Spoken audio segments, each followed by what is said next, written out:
네, 오늘의 정치권 관심 뉴스들 진단해보는 나이트 포커스. 김수철 여의도 연구원 부원장 그리고 서용주 더불어민주당 상근 부대변인 오늘 두 분 모셨습니다. 어서 오십시오. 네, 반갑습니다. 네, 안녕하십니까. 네. 자, 이상민 행정안전부 장관 탄핵소추안이 국회를 통과했습니다. 오늘 이 소식부터 좀 알아볼 텐데 장관에 대한 탄핵소추가 이루어진 게 75년 헌정사에서 처음이라면서요. 네, 지금 저희 헌정사상 처음으로 국무위원에 대한 그 탄핵이 이루어졌고요. 이 탄핵은 원래는 이제 입법부가 국회가 행정부라든가 사법부를 견제하기 위해서 주어지는 강력한 권한인데 그 권한의 행사는 아주 신중하고 신중해야 합니다. 그런데 이번에 그 이상민 장관 탄핵 소추안을 그 밀어붙이는 민주당의 행태를 보고 있으니까 이 절대 다수 의석을 가진 민주당의 의회 독주다, 의회 독재다라고 말씀드릴 수 있을 것 같습니다. 그 이유는 사실은 이번 탄핵 소추안이 헌법에 정한 어떤 요건을 찾기가 어렵습니다. 그 첫 번째로 이제 내세웠던 게 헌법 36조 이제 재예방이라든가 국민 위험에서 보호하라 이런 취지였는데요. 그 내용을 보니까 이게 국가 활동의 개발적인 목표를 제시하는 거지 객관적 의무를 부과하는 건 아니었거든요, 사실은. 그래서 이 의무 자체가 탄핵 심판의 사법적 판단의 대상이 될 수 없다라고 보는 게 견해가 있고요. 또 헌법 10조에 생명권을 보호하는 문제가 나왔는데 2017년 3월 헌재 판결에서 직접 구조 등의 구체적이고 특정한 행위 의무까지 바로 발생한다고 보기 어렵다 이렇게 또 판시를 하고 있습니다. 그리고 공무원의 성실 의무와 품위 유지 의반에 대해서도 이야기하고 있는데 2004년 노무현 대통령 그 헌재 판시에 보면 직무 행위로 인한 모든 사소한 법 위반을 이유로 파면해야 한다고 하면 법 형량 원칙에 위반된다 이렇게 이야기하고 있어서 실질적으로 헌법 요건에 맞지 않은 부분이 있고요. 또 이번에 탄핵 소추가 어떻게 보면 좀 정치적이라고 생각이 좀 드는 이유가 있습니다. 왜냐하면 그 제가 이제 그 최고위원회 민주당 최고위원회 그 회의록을 좀 살펴봤더니 10월 29일 이후로 지속적으로 탄핵을 이야기하다가 또 12월에 가서는 탄핵이나 이런 일을 하지 않습니다. 그러다가 이제 요즘 들어서 그 이재명 대표가 사법적으로 대나에 공공한 위치에 처해 있지 않습니까? 그러다 보니까 이 탄핵 소추안이라고 하는 카드를 꺼낸 게 아닌가. 이 정치적 공세를 통해서 어떻게 보면 이재명의 사법적 그런 위기를 돌파하려고 하는 것 카드로 쓰고 있다 이런 생각이 듭니다. 알겠습니다. 여야 입장 표명에 포함해서 뒤에 질문에서 저희가 많은 질문 준비했는데 답변을 한꺼번에 다 해주셔서 조금씩 지금부터 풀어볼 텐데요. 어쨌든 176명 의원이 발의를 했는데 오늘 찬성표가 179표가 나왔어요. 네네. 일단 일탈표는 없었던 거고 더해진 표가 있나요? 그렇죠. 일탈표는 없었고 여당 쪽에서 찬성했던 분이 있었던 걸로 알고 있고요. 이게 이제 헌정사상 처음 국무위원회 탄핵. 저는 불행한 일이라고 생각합니다. 이 불행한 일이 왜 자초가 됐을까를 곰곰이 생각해야 됩니다. 그러니까 저희는 이게 정쟁으로 갈 게 아니라 이 국무위원회 첫 탄핵 자체가 윤석열 정부가 자초한이다. 저는 그렇게 봅니다. 두 가지가 있어요. 헌정사상 159명의 젊은 청춘이 서울 한복판에서 그렇게 목숨이 사라져가는 이 비극적인 게 헌정사상 처음입니다. 그리고 이렇게 이 국민들이 목숨을 잃었음에도 불구하고 주무장관이 사퇴하지 않고 책임지지 않고 버티는 것도 헌정사상 처음입니다. 그리고 민주당이, 야당이 이태원 참사의 유가족들의 이야기를 들어서 유가족들이 뭐라고 했습니까? 누구라도 좀 책임져 달라라고 외치는 거 아닙니까? 절절하게. 근데 그걸 무시했어요.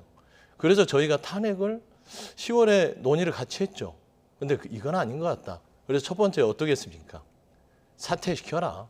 두 번째, 사퇴를 안 시키니까 해임 건의안을 했죠. 그래서 대통령실에 보냈더니 이런 거절, 바로 이런 자리에 거절해버립니다. 해임할 생각 없다. 결국에 국정조사도 보고 국민들이 다 지켜보는 가운데 이상민 행정부 장관이 국가의 안전을 책임지는 주무장관임에도 불구하고 버팁니다. 이태원 참사 유가족들 가슴이 찢어집니다.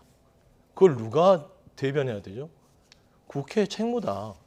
아무도 외면하니까, 아무도 돌보지 않으니까 민주당이 그러면 탄핵 소추라는 불행한 국가적인 결정을 의회의 권한을 가지고 한 것이다. 이런 본질적인 것으로 접근을 해야 되는데 자꾸 그 본질은 외면하고 무슨 이재명 대표의 탄핵이다, 방탄이다. 그거 전혀 아니에요. 이거 한다고 해서요. 이재명 대표 수사 안 받고 소환 안 되고 그러지 않습니다. 저는 그런 본질에 조금 여당도 참 제자리로 돌아야 된다. 네. 저는 좀 그런 생각을 가지고 있습니다. 자, 이상민 장관 오늘 입장문을 냈는데 국민께 심려를 끼쳐서 안타깝다. 탄핵 심판에 성실히 임할 것이다 하면서 자, 국회 권한은 취지에 맞게 행사돼야 된다. 이런 입장문을 또 냈거든요. 네, 어떻게 일단 보십니까? 예. 우리 이제 부대변인께 말씀하셨지만 이태원 사고가 발생한 거에 대해서는 모든 국민들이 아파하고 슬퍼하는 문제입니다. 문제는 책임을 어떻게 지느냐의 문제인데 저는 해임이나 탄핵이 능사가 아니라고 생각을 합니다. 왜냐하면 이런 상황이 재발하지 않도록 조치를 취하고 새로운 방지 대책을 만드는 것이 저는 급선무라고 생각을 하고요. 제가 한 가지 좀 예를 듣고 싶은 게 있습니다. 영국의 1966년도에 어떤 사건이 있었냐면 이 석탄을 적재해놓은 마을에서 석탄 적재물이 쏟아져 내려가지고 학생들 147명이 죽은 사건이 있었습니다. 그 사건이 있었는데 그 사건이 일어나고 나니까 이제 여야 모여서 로벤스 위원회를 만들거든요. 그래서 정권이 바뀜에도 불구하고 로벤스 위원회를 하면서 일터 안전법을 만들게 됩니다. 그 일터 안전법을 만들고 나니까 산업재해 현장에서 사망자 수가 1000명에서 100명으로 줄어버렸던 과거가 있습니다. 왜냐하면 우리가 이런 사건을 발생을 했을 때는 이 사건이 발생하지 않고 재발하지 않고 할 수 있는 방법을 모색하는 것이 중요하지 이게 정치적으로나 물론 뭐 정치가 아니라고 주장을 하고 있습니다만은 해임이 능사가 아니다. 책임지는 게 책임을 제대로 지는 게 중요하다. 이런 말씀을 좀 드리고 싶고요. 네. 이 이상민 장관께서 이 국회의 권한이 취지에 맞게 행사돼야 한다는 부분은 입법의 권한이 오남용되거나 과잉으로 행사되는 거에 대해서 말씀을 하신 것 같고요. 아까 모두에 제가 말씀드렸듯이 탄핵 요건이 안 됨에도 불구하고 탄핵을 하거나 또 이게 정치적 상황에 따라서 탄핵 소추를 하는 것에 대해서 사실은 본인의 의중이 좀 드러났다 이렇게 말씀드리고 네. 싶습니다. 책임을 제대로 지려면 그러면 제 자리에서 할 일을 해야 한다 네, 이렇게 그렇습니다. 보시는 거군요. 뭐 자리에서 할 일도 중요하지만 네. 앞으로 미래 세대가 이런 아픔을 겪지 않도록 제도적인 보완책을 만들거나 대책을 만드는 것이 더 중요하다 이런 말씀을 드립니다. 예. 대통령실에서 입장이 나왔는데요. 의회주의 포기다. 그리고 의정사의 부끄러운 역사로 기록될 것이다. 자, 두 문장 굉장히 짧은 입장문이 나왔습니다. 바로 좀 말씀을 드리고 싶어요. 대통령실, 윤석열 정부의 대통령실은 의회주의를 논의할 게 아니라 국민 안전을 포기했고 헌정사에서 부끄러운 역사로 기록되게 될 것이다. 저는 그렇게 돌려드리고 싶습니다. 이게 지금 본질이 그렇습니다. 아까 좋은 말씀 해주셨어요. 재발 방지 대책을 세우는 게 당연히 있어야죠. 하지만 중요한 건 국민들의 시각이나 유족들의 아픔을 달래려면 주무장관이 사퇴하는 게 그렇게 어려운 문제일까요? 국민이 먼저입니까? 이상민 행정부 장관이 먼저일까요? 국민들은 그냥 단순하게 봅니다. 주무장관, 대통령은 중요한 사람이고 어떤 국정을 돕는데 대통령이 아끼는 사람일 수 있어요. 하지만 국민보다 아끼면 안 된다. 그런 얘기입니다. 그러니까 결국에는 그런 부분들의 본질에서 벗어나서 정쟁을 하니까 이제는 저희가 그래요. 이상민 장관 지키기가 부끄럽지 않느냐.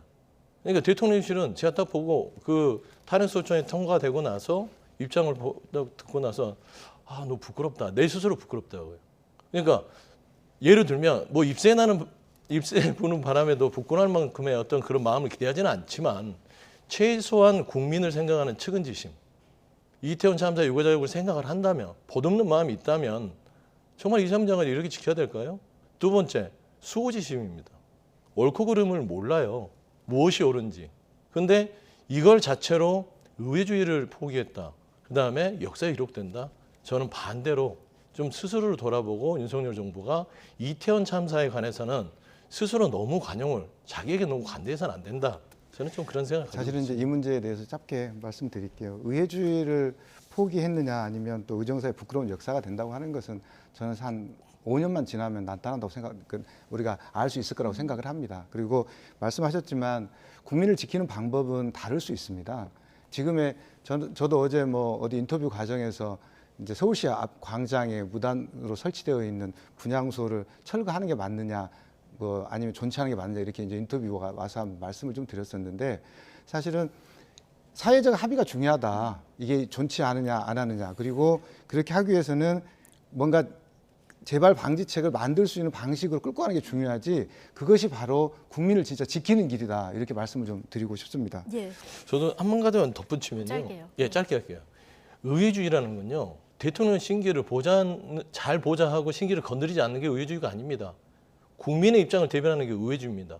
국민의 입장을 대변하는 의회주의를 대통령실에게 비판하면 정말 예전에 윤석열 대통령이 얘기했던 의회주의를 존중한다?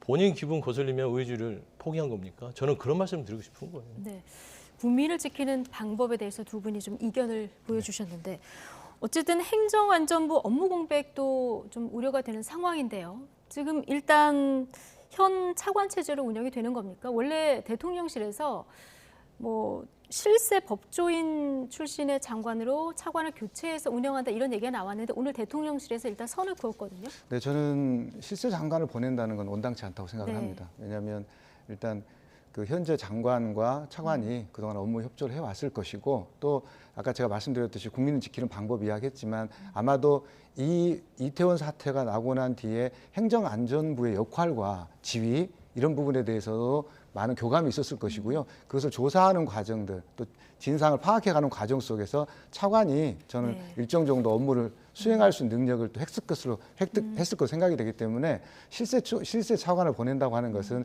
너무나 정치적이고 자기적이라는 생각이 들어서 현재 차관이 그대로 직무를 수행하는 게 좋겠다. 그리고 현재의 판결에 따라서 어떻게 보면 또 이상민 장관이 또 복귀할 수 있지 않습니까? 예. 그래서 그렇다고 하면 현 체제를 유지를 해서 가는 게 좋겠다 이런 생각을 가지고 있습니다. 대통령실이나 여당 내 대체적인 분위기가 그렇다는 말씀이시죠? 네, 그렇습니다. 예. 자, 두 분이 앞서 계속 얘기하신 것처럼 이상민 장관 탄핵소추안 가결을 두고 오늘 여야 입장은 정말 극명하게 엇갈렸습니다. 정진석 비대위원장 그리고 박홍근 원내대표 발언 차례로 듣고 오시겠습니다. 사사건건 기승전 이제는 방탄으로만 몰두해가지고 국회를 난장판으로 만들어버리고 이 오역의 기록을 국민들에게 고발하면서 지금의 이 반헌법적인 의회주의 폭거와 작태는 반드시 국민들에 의해서 심판받을 것이라는 점을 분명히 지적해둡니다. 이미 물러났으면 될 일이었습니다. 윤석열 정권은 책임 회피로 일관하면서 끝내 모르쇠로 국민 앞에 답을 내놓지 않았습니다. 헌법재판소는 무엇보다 헌법 정신, 국가의 안전은 반드시 정부가 책임져야 한다고 하는 그런 입장 하에 현명하게 판단해 줄 것을 기대합니다. 자, 국민의힘은 이재명 방탄을 위한 탄핵소추안 발의라는 입장. 여기에 대해서 소영주 부대변인께서 아까 이건 말도 안 된다 얘기를 해주셨는데 어쨌든 역풍에 직면할 거다 이 얘기도 지금 국민의힘에서 나왔는데요. 만에 하나 헌법재판소에서 이게 기각이 될 경우에 민주당의 후폭풍은 없을까요? 후폭풍을 감내를 한 것이죠. 그러니까 있더라도 정치적 감내를 하는 실익을 것이니까. 따질 이유가 아니다. 제가 이게 여야를 떠나서 이거는 국민의 아픔에 대한 문제이기 네. 때문에요. 정치적인 계산기를 두드리면 안 되는 문제라고 얘기를 누누이 한 겁니다, 앞에. 네. 저는 아까 정진석 비대위원장을 보면서 막 사자로 토해내시잖아요. 저는 저런 마음을요, 좀 민생이나 국민들 먹고 사는 문제 저렇게 사자로 토해냈으면 얼마나 좋았을까 생각이 좀 들어요. 굳이 저렇게 하실 일인가요? 예. 박홍근 원내대표 말이 맞잖아요. 물러나면 이런 일도 없었을 것이다. 이걸 정치적으로 갈 일도 아닙니다. 예. 그러니까 주무장관 본인이 얘기하잖아요. 행정안전부 장관도 입장 표명해서 안전 부분, 국가안전 걱정하셨잖아요. 그런 자리입니다. 그러니까 책임이 큰 만큼 본인이 또 누리고 또 버려야 될 것도 있고 그러지 않겠습니까? 근데 본인 스스로도 국가안전의 주무장관임을 인정하면서 왜 유독 이태원 참사 이 159명의 아까운 생명들이 죽은 자리에 돌아가신 분들의 유가족들의 마음은 왜 그거는 예외가 돼야 되죠? 그거는 납득할 수 없다. 좀 그런 말씀을 드리는 네. 거예요. 후폭풍까지 감내한 결정이다. 이건 정치적인 어떤 이익과 뭐 손익 계산을 해서 될 문제는 아니다. 이런 입장이시거든요. 근데 이제 실은 민주당의 행위가 저도 뭐 정치적이지 않다라고 보이지는 않거든요. 사실 아까 제가 모두의 그 입장의 약간의 변화들 그리고 지금 시점 자체에 대한 부분들이 이재명 대표가 또 출두를 앞두고 있는 상황에서 했기 때문에 정치적 결정이라고 좀 보여지고요. 저는 민주당이 그 말씀은 뭐 후폭풍을 감내하고 이제 했다고 하지만 내부적으로 대단한 진통을 겪은 것으로 알고 있거든요. 왜냐하면 반대하는 의원들도 상당수 있었고, 그래서 그 동의를 이끌어내기 위해서 박홍근 원내대표가 뭐 대부분 다 전화도 하고 설문조사도 했다고 했는데요. 저는 실제로 만약에 180일 전에 결정이 나지 않고 총선 전에 결정이 난다고 하면 아까 제가 말씀드렸듯이 누가 국민을 위하는가, 누가 어떻게 하는 것이 국민의 안전을 더 지키는가에 대해서 국민들은 판단할 것으로 보여지고요. 총선 전에 이런 결과가 나오게 되면 아마 총선에 저는 영향을 미칠 것으로 생각을 합니다. 저는요, 이런 것까지 국민한테 짐 안 줬으면 좋겠어요. 정치권에서요. 반성할 건 반성하고요. 이태원 참사 부분은 국민들 아파합니다. 네. 이상민 장관 텔레비에 나오면요, 정말 트라우마로 보는 국민들도 많습니다. 그런 국민들의 마음을 달래주는 게 정부의 해야 될 일이고, 그러면은 민주당까지 정치적 득실을 다 계산해서 훅폭풍 있으니까 안 한다? 그럼 국민은 누구한테 기대입니까? 현 정부도 외면하고, 민주당이든 국민의힘이든 이태원 참사는 정치적인 어떤 득실을 네. 따져서 안 해버린다? 그러면 왜 의회가 있고 정부가 있습니까? 이런 본질적인 문제에 우리가 조금 접근했으면 좋겠죠. 그리고 아까 다시 한번 말씀드리면, 이거 탄핵 소추안 가결이 됐다 하더라도요, 이재명 대표 조사받고 소환받고 수사받고요, 기소할 것이고 구속영장 청구할 것입니다. 보십시오. 그게 안 된다면 이 수를 돕겠죠. 그래서 문제의 본질을 흐리는 것들은 정말 국민들을 정치가 심화시키는 것이다. 저는 좀 그런 얘기를 일단 드리고 싶어요. 정치적 책임 말고도 법적으로도 책임 소재를 물을 여지가 좀 민주당이 있다고 보시나요? 그러니까 저는 탄핵 부분들은 아까 법적 요건을 했잖아요. 이건 이제 헌재가 결정한 문제입니다. 예. 이게 이제 요건이 안 돼서 각하를 하든 아니면 내용을 보고 기각을 하든 그거는 이제 헌재로 넘어간 영역이에요. 근데 그 헌재에서 결정한 부분들을 저희가 갑론을박할 필요 없다. 예. 저는 그렇게 생각하고요. 의회는 법적 절차에 따라서 그리고 본회의를 거쳐서 국회에서 탄핵 소추안을 가결한 것입니다. 그러면은 이게 말하자면 상권 분립에 있어서 견제 균형의 하나의 법에 보장된 시스템입니다. 그걸 가지고 우리가 왈가왈부할 필요 있을까요? 근데 조금 덧붙임이, 그러니까 드리고 싶은 게 뭐냐면, 윤석열 정부가 이 사건에 대해서 손 놓고 있는 것처럼 아무 일도 안 한 것처럼 말씀하시는 건 저는 온당치 않다고 생각되거든요. 왜냐하면 이 사건이 발생했을 때 대통령께서는 매일매일 조문을 가셔서 그 슬픔을 함께 하려고 했었고요. 네. 그런 부분들에 대해서도 이야기가 되어야 되고, 또 저희가 국정조사라든가 또 뭐 특수본의 조사 과정을 통해서 이런 일이 왜 발생했는지 재발하지 않도록 하기 위한 여러 가지 조치들과 고민들을 하고 있는 거거든요. 그런 것들에 대해서 인정하지 아니하고 의회가 국민들의 여론을 받아서 하는 것이 뭐 정의롭다, 이게 옳다라고만 말하는 것은 저는 동의하기 어렵습니다. 아니 결과가 얘기해 주지 않습니까? 그러니까 유가족들의 요구를 들어준 게 있나요, 정부가? 유가족들의 요구 중에 첫 번째가요, 주무장관의 이상민 장관의 파면이었습니다. 안 들어줬잖아요. 두 번째, 말씀드린 국정조사 국민의힘이 어떻겠습니까? 파행시키고 들어오지 않고, 유족들이 그 창간하는데 얼마나 소리치고 절규했는데 무슨 일을 했는지 다 보고 있었습니다. 국수본이요? 특수본이요? 아랫사람들만 다 구속시키고 윗선은 하나도 조사 안 했지 않습니까? 이게 다 결과입니다. 그런데 어떻게 해서 이게 정부가 이태원 참사의 유가족들에 대해서 신경을 썼다? 이거는 그래서는 안 될 것 같아요. 네. 저는 그런 말씀 좀 드리고 싶습니다. 알겠습니다. 어쨌든 헌법재판소가 이제 180일 안에, 뭐 의무사항은 아닙니다만 180일 안에 결론을 내리게 될 텐데, 9명 중 6명이 찬성하면 인용이 되고 아니면 기각이 되는 이런 상황 아니겠습니까? 네. 자, 헌재가 법적 쟁점 말고 국민 여론도 좀 감안해서 반영을 하는지 어떻게 보십니까? 어떤 결론을 예상하십니까? 저는 기각될 것으로 생각을 합니다. 아까 제가 모두에 말씀드렸듯이 헌법재판소의 판결은 실제적으로 법적 판단과 함께 정치적 판단에 고려가 있는 것은 사실이긴 합니다. 하지만 모두에 말씀드렸듯이 이게 헌법적 재판의 그 구성 요건에 부합하지 않고 또 정치적 결정들이 의회에서, 그러니까 이제 이재명을 둘러싼 여러 가지 정치적 결정들 또한 탄핵 소추 발의에 한몫을 했기 때문에 네. 그것 자체가 전반적으로 검토를 하게 되면 저는 기각 결정이 날 것으로 생각을 하고 있고요. 또 들어보니까 대부분의 많은 법조인들도 특별하게 그 변론 과정에서 예. 이 법 사실이 드러나지 않으면 현재의 소추 의견서 예. 하고 이런 것들을 종합했을 때는 기각 결정이 날 것으로 예상하는 법조인들이 많다고 들었습니다. 네.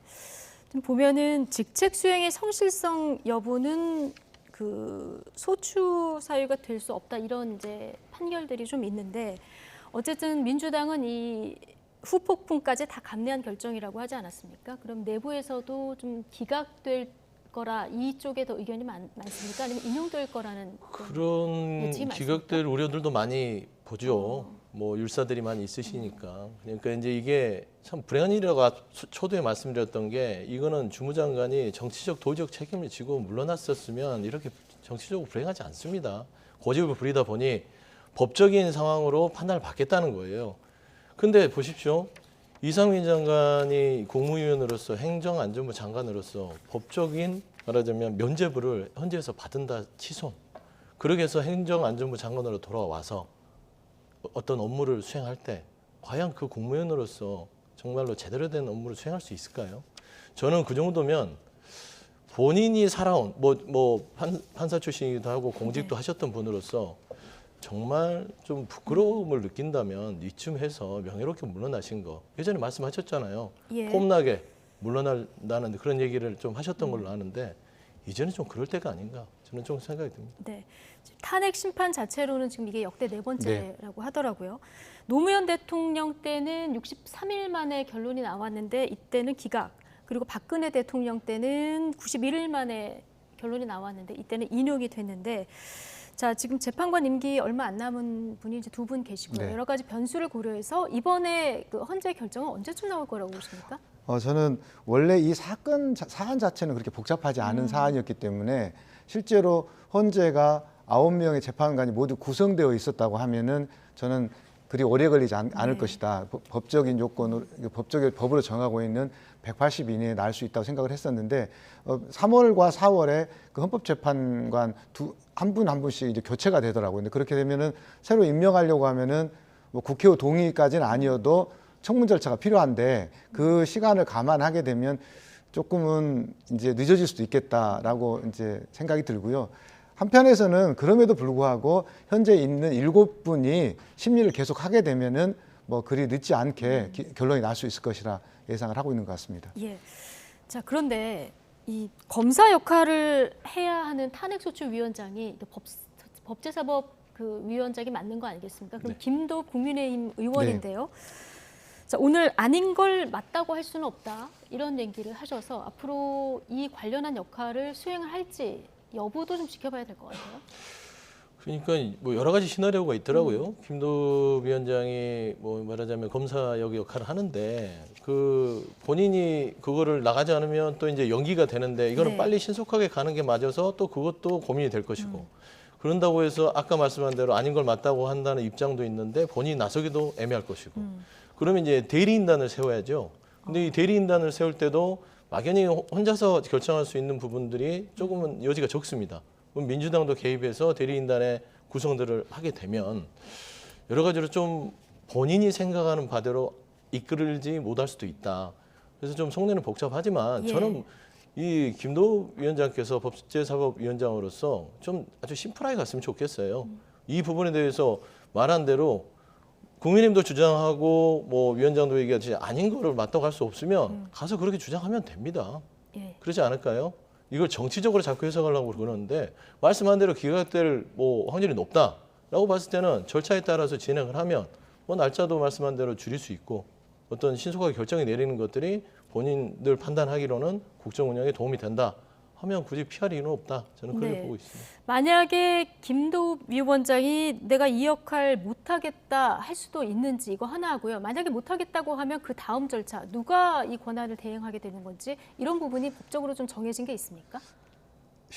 실제로 지금 오늘 말씀하시는 걸 봐서는 본인이 직접 역할을 하겠다라는 취지로 하겠다 말씀하셨고요. 예. 그래서 아까 말씀하셨듯이 이제 이 김도읍 위원장이 할 수 있는 선택지가 한 3가지 정도 시나리오가 있더라고요. 안 가는 방법이 하나 있고 또 하나는 변호를 직접 가는 방법, 하나는 대리인을 선임해서 대리인만 보내는 방식인데 오늘 지금 말씀하시는 걸 봐서는 사실은 어색한 상황인 건 맞지 않습니까? 왜 저희 당 소속으로서 이 탄핵안의 자체에 대해서 이제 반대 의견을 예. 했는데 또 어차피 의회의 결정이니까 이 결정을 가지고 또 그 헌법재판소에 가서 검사로서 역할, 소추위원으로서 역할을 저는 할 것으로 생각을 합니다. 다만 아닌 것을 라고 말할 수는 없지 않겠습니까? 예. 네, 그러니까 거기에서는 참여는 하시되 거기에 대해서는 저 이제 우리 국민의힘의 주장이든 본인도 검사 출신이기 때문에 네. 어떤 상황에 대해서 자기 의견을 제대로 개진하지 않을까 싶습니다. 알겠습니다. 자, 헌재로 지금 공은 넘어갔고요. 결과는 좀 차분하게 지켜봐야 될 것 같습니다. 국민의힘 얘기로 넘어가겠습니다. 자, 오늘부터 이틀간 당대표 후보 4명으로 네. 뽑는 그 예비 경선이 진행 중인데 발표는 내일 네. 하는 겁니까? 네, 그렇습니다. 등수는 공개가 안 되는 거죠? 네, 등수와 여론조사 결과는 공개가 되지 않습니다. 근데 꼭 그 또 알려지더라고요. 네, 근데 그것은 이제 예전 같은 경우에는 숫자가 적은 경우에는 이제 그 좀 공개가 될 수 있는 여지가 뭐 있냐면 네. 이거 잠깐 제가 설명을 좀 드리겠습니다. 왜냐하면 지금 6천 샘플을 3개 여론조사 기관이 조사를 하거든요. 네. 그러면 거기에 이제 당원의 뭐 인구 할당이라든가 지역적 편차를 고려해서 조사를 하게 되거든요. 그럼 그 조사를 내일 이제 후보자들 참관인들이 다 모인 자리에서 이렇게 이제 컴퓨터에 입력을 해서 거기서 결과가 나오게 됩니다. 네네. 그래서 그 결과를 뭐 파워포인트가 되었든 이렇게 종이로 이렇게 이제 알려줘야 되지 않겠습니까? 네. 왜냐하면 그 결과를 선거관리위원회가 말하자면 날인을 하고 서명을 해야만 그 결과 확정을 지어지니까 그럴 때 이제 뭐 수치가 좀 나오기도 하고 그러는데 네. 아마 후보자가 지금 너무 많고 그래가지고 쉽게 나오지는 않을 것으로 지금 보여집니다. 원칙적으로 후보들은 알 수 있지만 국민들은 몰라야 하는데 아니요, 이걸 끝까지 아니 네. 그런 게 아니고 사실은 이것은 지금 예비 경선이기 때문에 네. 이거 자체가 공개될 경우에는 본 경선에 영향을 줄 수 그렇죠. 있잖아요. 1등을 누가 하느냐에 네, 굉장히 관심 그렇습니다. 아니겠습니까? 그래서 이제 그렇기 때문에 그 결과를 공개하지 않는 것을 원칙으로 하고 있고요. 네. 다만 현장에 참여했던 분들이 뭐 메모를 해오고서 나와서 이제 알리거나 하는데 아마 내일 뭐 선관위 결정은 그것마저도 하게 되면은 또 아마 뭐 주의 조치를 하거나 이렇게 하면서 결과 자체는 나오지 않을 것으로 보여집니다. 예. 자, 오늘 그 두 기관에서 조사한 여론조사 결과가 발표됐는데요. 엇갈린 결과가 나왔어요. 양강 후보 중심으로 해서 저희가 좀 살펴볼 텐데 리얼미터 조사를 지금 먼저 보시면 김기현 후보가 많이 올랐습니다. 지금 안철수 후보를 오차 범위 밖까지 따돌리고 지금 앞서가는 모습을 볼 수 있는데 지난주보다 무려 9%포인트 넘게 이런 오른 수치고요. 양강구도 한번 보여주실까요? 리얼미터 조사입니다. 양강구도에서는 김기현 52.6, 안철수 39.3 이런 결과치가 지금 나온 상황입니다. 한길리서치 조사 바로 넘겨서 보실까요? 자, 여기서 보면 다자대결에서 또 안철수 후보가 물론 오차 범위 내이긴 합니다만 앞서는 이런 결과치를 볼 수 있습니다. 양자 한번 보실까요? 양자에서는 또 안철수 후보가 46.7, 김기현 후보가 37.5, 안철수 후보가 많이 앞서가는 이런 여론 조사 결과가 나옵니다. 양 기관 조사 날짜가 좀 다르긴 한데요. 이 여론 흐름 어떻게 읽으십니까? 전반적으로 지금 엎치락뒤치락 한다고 봐야죠. 근데 뭐 2일, 6일, 4일, 6일 이렇게 뭐 날짜가 좀 다르지만 네. 4일, 6일이라는 부분들이 용산 그러니까 안철수 후보에 대한 어떤 용산의 불편한 시기가 드러날 때쯤으로 제가 네. 알고 있습니다. 그래서 아마 이런 부분 리얼미터가 아마 6일에서 7일 조사를 더 뒤에 한 것으로 제가 알고 있는데요. 한번 확인을 좀 해봐야 될 것 같습니다. 예. 그러면 결국에는 이 즈음이 안철수 후보 자체가 말하자면 김기현 후보하고 양강구도로 갔을 때 용산에서 기대치만큼 김기현 후보가 나오지 않았던 시점이에요. 그때 그리고 용산에서 안철수 후보의 어떤 발언을 가지고 적이라고 규정하는 아주 강력한 발언을 했죠. 네. 그러면서 어느 정도 국민의힘 지지층에서는 좀 출렁했던 것 같은데요. 저는 그 양강구도는 아직까지는 좀 이 여론조사를 가지고 파악하기 힘들다고 봅니다. 다만 여기에서 좀 저희가 주목해야 될 건 네. 천하람 후보의 등장입니다. 예. 그러니까 천하람 후보 자체의 두 여론조사를 보면 거의 10%대입니다. 바로 등장한 지 얼마 안 됐는데 10% 바로 올라오죠. 예. 이 천하람 후보, 그러니까 천하람 위원장의 등장 자체가 이 두 사람, 양강구도를 흔들기 시작했다라는 부분들이 저는 좀 주목할 부분인 것 같고요. 그러니까 예비 경선 끝나고 발표가 되면 나름대로 거기에서 안철수, 김기현 후보 양쪽에서는요, 천하람 후보의 이 지지도의 변동에 굉장히 관심을 갖고 그렇죠. 있겠죠. 어느 쪽으로 천하람 후보가 득이 되느냐, 누가 실이 되느냐, 이게 눈에 보일 수 있다. 그래서 네. 저는 이 양 두 개의 조사가 조금 상반되지만 그냥 이 추이 자체는 지금 엎치락뒤치락 하고 있는 부분인데 천하람 후보의 등장으로서 이제 그 판단을 이제 구할 수 있는 하나의 로데이터가 될 수 있다. 그래 좀 보시면 될 것 네. 같습니다. 자, 이 여론조사가 이루어지기 전에 이제 대통령실의 어떤 생각은 한 번 더 확인이 됐고요. 네. 그리고 김기현, 나경원 두 분이 함께 서 있는 모습은 어제 공개가 됐기 때문에 리얼미터 조사에서만 일부 이제 반영이 됐을 것도 같은데 어떤 영향이 지금 가장 크게 여론에 영향을 미치고 있다고 보시고 이 추이를 어떻게 보십니까? 네, 지금 보면 시청자들도 굉장히 헷갈릴 네. 게 이게 어떤 조사에 따라서 편차가 너무 크지 않습니까? 네. 이걸 보고 있으면 아 이게 어느 후보가 이기는지 아마 이렇게 조금 헷갈리실 것 같은데 제가 분석해 본 바에 의하면 천하람 후보의 등장이 안철수 후보의 표에 영향을 준 것 같다. 예, 그건 좀 명확해 보이고요. 그리고 이제 나경원 후보와 김기현 후보가 이제 그 손을 맞잡고 뭐 포토라인에 서서 사진을 이제 찍히는 했는데 아마 지금 여론조사에 그건 반영되지 않은 것 네. 같거든요. 다만 아마 이 부분은 이제 지금보다는 다음 그 경선이나 당내 투표에서 더 반영이 될 것으로 예상이 좀 되고요. 어디로 갈 거라고 보십니까? 네, 뭐 여의도 연구원 네. 부원장이시니까요. 저는 실제로는 김기현 후보 에게 더 많이 갈 걸로 예상이 되는데 아마 처음에 이제 어떤 현상이 있었냐면 나경원 후보가 이제 그 불출마 선언을 하면서 네. 지지율 그 다음에 지지했던 여론조사에는 안철수 후보가 굉장히 높은 폭으로 나왔었거든요. 그렇죠. 그런데 저는 그 이유가 어떻게 보면 그 용산에 어떤 뭐 과도한 입장 표명 이런 것들에 좀 반감을 가지고 있던 분들이 안철수 표로 좀 흘러갔을 가능성이 높지만 그것 자체가 표의 이동은 아닌 것 같다. 여론조사에서의 지지율의 변화, 지지하는 후보의 약간의 변동일 뿐이지 표의 변동은 아니라고 보시는 게 맞을 것 같고요. 예. 오늘 사실 저는 조금 SBS 여론조사에 주목을 하고 있습니다. 예. SBS 여론조사는 국민의힘 지지층으로 했을 때 안철수 후보 32.9, 그다음에 김기현 후보 25.6, 이게 약간 오차 범위 내에 있고요. 예. 저희가 이거는 준비를 하지 않았기 때문에 네, 자세히 제가 얘기하시면 안 네, 되고요. 그러겠습니다. 예. 그래서 여기에서는 천하람 후보가 약간 한 3.3% 정도 나오고 있거든요. 네네. 결국은 뭐냐면 실제로 어느 조사에 따라서 10%대를 나오는 천하람 후보의 조사와 3.3%대를 조사에 나오는 5위 정도로 나오는 네, 4위 여론조사 정도, 결과도 그렇습니다. 있죠. 5위 정도 나오는 조사가 네. 있는 겁니다. 그래서 국민 여러분들 보시기에 이런 추세들을 보시는 게 좋을 것 같고요. 참고로 한 말씀만 좀 더 드리면 전화 면접 조사를 하게 되면 안철수 후보가 좀 더 나온다는 경향성이 있고요. ARS 조사를 하게 되면 김기현, 안철수 후보가 비슷하게 나온다. 이렇게 보시는 것 오늘 같아요. 두 조사는 ARS SBS 그랬었나요? 그렇죠? SBS 조사는 SBS 조사 예, 말씀하시는 전화 면접 거군요. 조사였습니다. 예, 알겠습니다. 네. 자, 어쨌든 김기현 후보와 나경원 전 의원의 사실상 연대 이게 앞으로 여론조사에서 어떻게 반영될지는 조금 뭐 지켜봐야 되는 상황인데요. 자, 두 분이 지금 이 여론조사상의 변수로 짚어주신 천하람 후보는 어떻게 전망을 하고 있는지 잠시 듣고 오시겠습니다. 역풍이 불 겁니다. 왜요? 왜 그러냐면 예. 이거는 전형적으로 여의도에 매몰된 공급자 마인드의 어떤 행태입니다.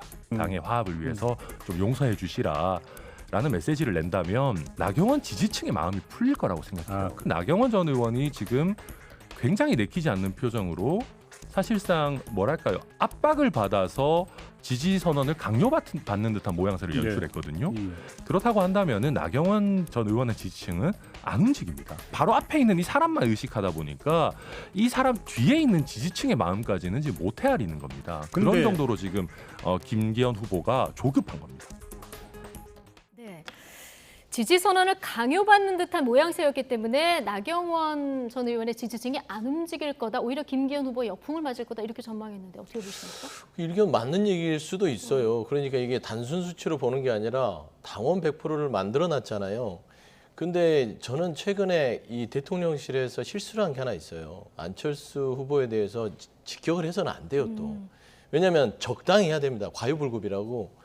유승민 의원 쫓아내고 그다음에 나경원 의원 불출마시키고 안철수 의원이 또 올라가니까 거기에 대해서 적이다. 윤핵관 발언에서 아주 불쾌하다. 이런 식으로 하는 것들은요.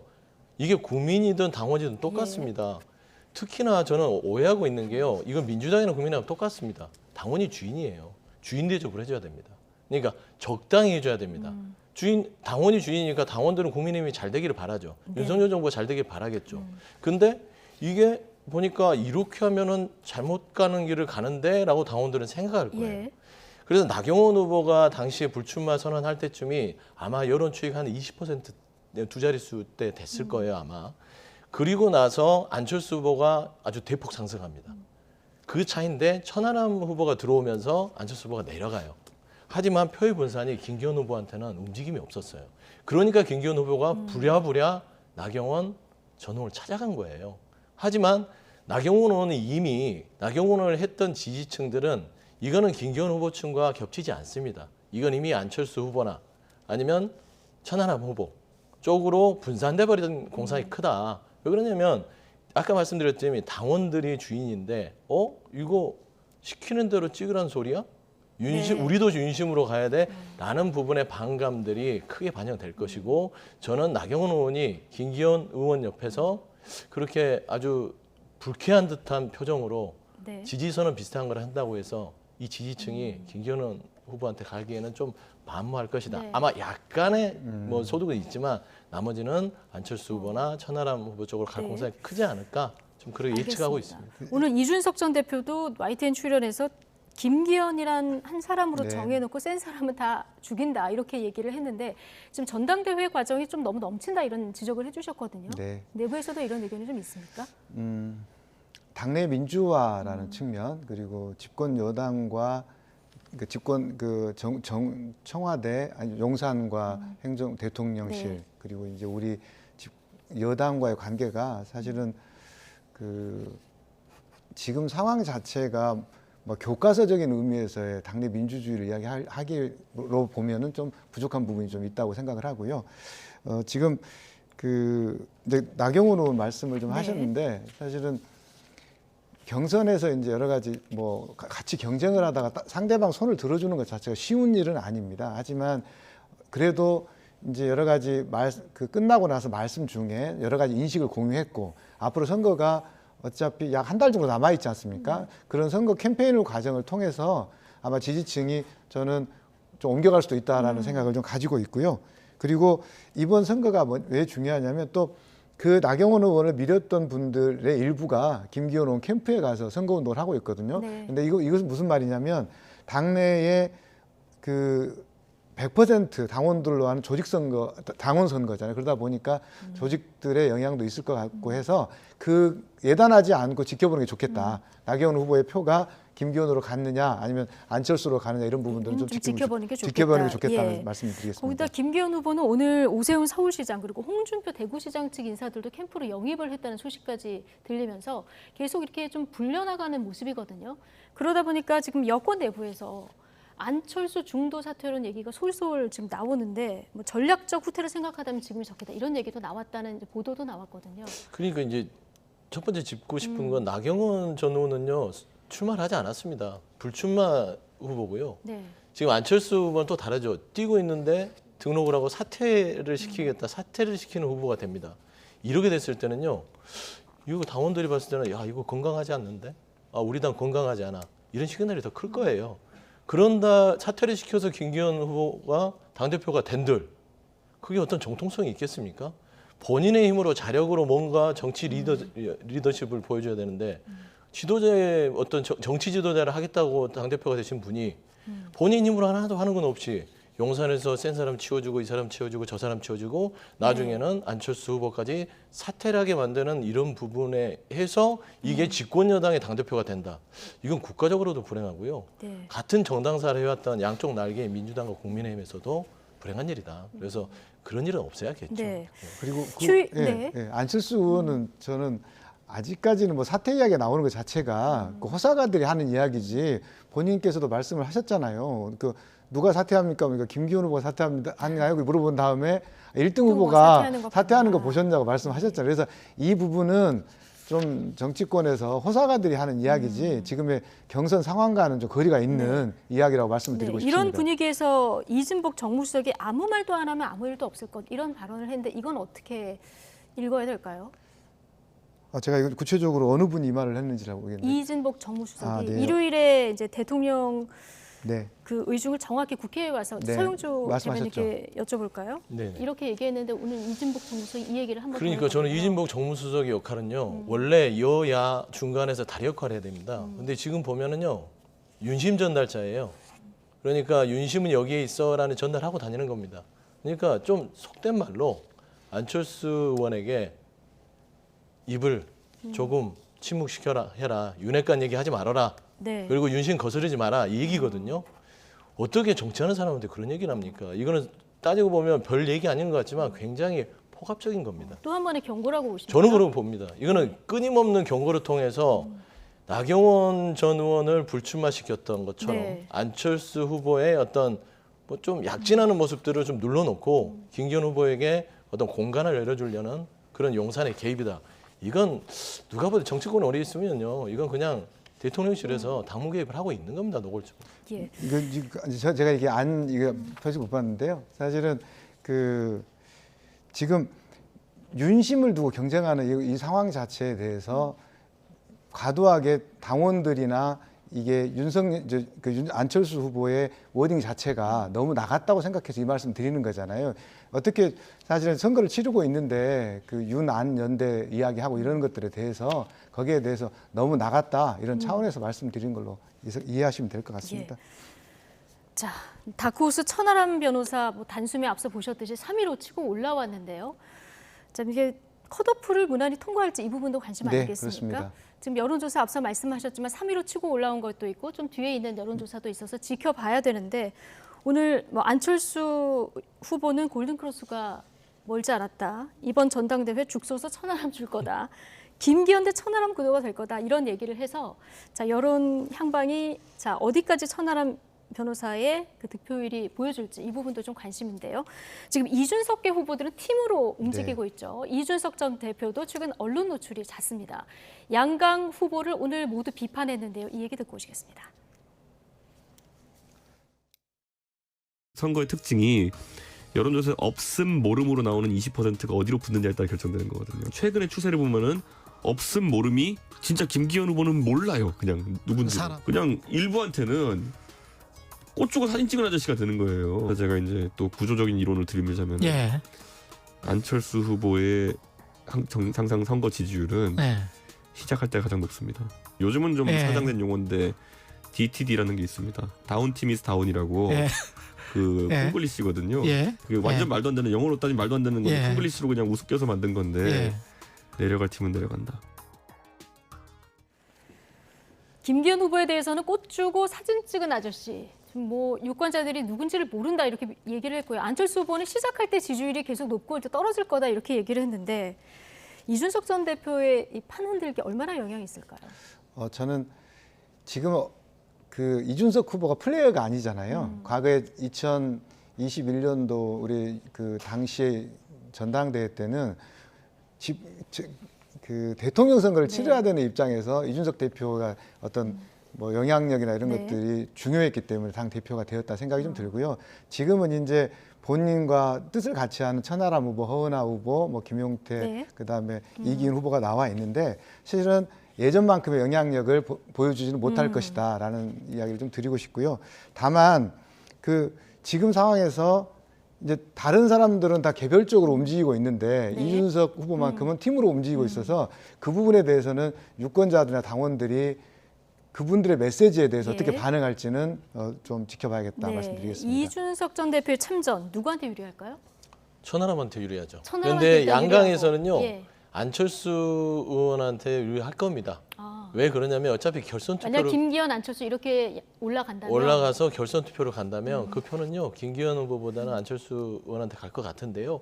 제가 봐서는 이준석 대표 선거 참 잘합니다. 네. 뭐 나머지 김기현 후보 여러 가지 연대하고 의원들 조직세 하지만 잊어서는 안 될 거예요. 이준석 대표가요. 나경원, 주호영 의원, 다선 의원들이 이기고 당대표 됐던 어떤 젊은 정치인이기 때문에 뭐 저는 이 국민의힘의 전당대회 판세가요. 이준석 전 대표 때문에 재밌어졌다. 그렇게 보고 있습니다. 예. 안철수 의원이 되면은 대통령이 탈당하는 상황에 몰릴 수 있다. 심평 변호사가 이 얘기를 해서 좀 파장이 있었는데 오늘도 이 정계 개편 얘기를 또 하면서 어떤 얘기를 했냐면 야당 의원 10% 정도가 여당으로 올 상황이 될 수도 있다 이렇게 얘기했거든요. 저는 어떤 근거로 그런 얘기를 하는지 모르겠어요. 그렇게 분석 없이 감정적인 뇌피셜로 얘기하는 좀 스타일이신가? 저는 그런 생각이 들 정도입니다. 만에 하나 안철수 의원이 당대표가 돼서 탈당을 해서 분당을 한다? 그럴 것 같으면은요. 벌써 이미 안철수 의원을 사퇴를 시키거나 더 강하게 했겠죠. 제가 봐서는 심평 변호사가 김기현 의원의 후원회장, 지금 사퇴를 하셨다고 네. 하지만 그걸 하면서 김기현 의원을 편들기 위해 했는데 본인이 너무 과도하게 참전한 것 같다. 예. 저는 그렇게 생각하고 있습니다. 어떻게 들으셨어요? 저는 사퇴한 상황에서 안 해도 될 이야기를 했다 이런 말씀 좀 드리고 싶습니다. 왜냐하면 이게 그 미래의 이야기이고 지금 현재 그렇지 않아도 과열되어 있고 외부적 요인들이 많은 전당대회가 이런 말씀으로 인해 가지고 더 좀 혼탁해지거나 또 불필요한 오해나 논란을 야기할 수 있어서 좀 부적합하다라고 말씀드리고 싶습니다. 네. 자, 마지막으로 대정부 질문 얘기 짧게 좀 해볼까요? 국회 대정부 질문 오늘 마지막 날이었는데요. 이렇게 대정부 질문 있는 날마다 민주당 의원과 한동훈 법무부 장관의 설전이 늘 도마 위에 오르죠. 김민석 의원과 한동훈 법무부 장관 질의응답 내용 잠시 보고 오시겠습니다. 장관직을 포함해서 뭐든지 다 걸겠다. 근데 또 이렇게 말씀하면서 직을 걸기도 하셨어요? 발끈하면은 말이 왔다 갔다 하기도 한다. 이게 한동훈 캐릭터입니까? 아닙니다. 저는 민주당이 저에게 사과해야 된다는 말씀을 다시 한번 드리고 싶습니다.